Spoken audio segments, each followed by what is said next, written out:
دریا او دریا پانی تیرے ڈونگے تو ساڈا پیو ماں ساں تیرے پونگے۔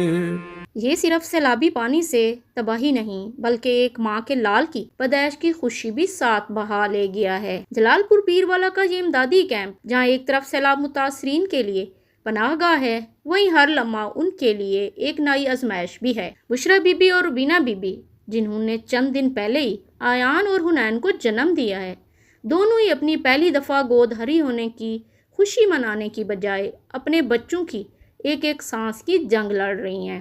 سیلاب کے گندے اور آلودہ پانی نے ماؤں کے ساتھ ساتھ بچوں کو بھی اثر انداز کر کے جلدی امراض میں مبتلا کر دیا ہے۔ دوسری جانب حکومت کی طرف سے بنائے گئے عارضی ہسپتالوں میں مناسب ادویات اور طبی سہولیات بھی ناپید ہیں۔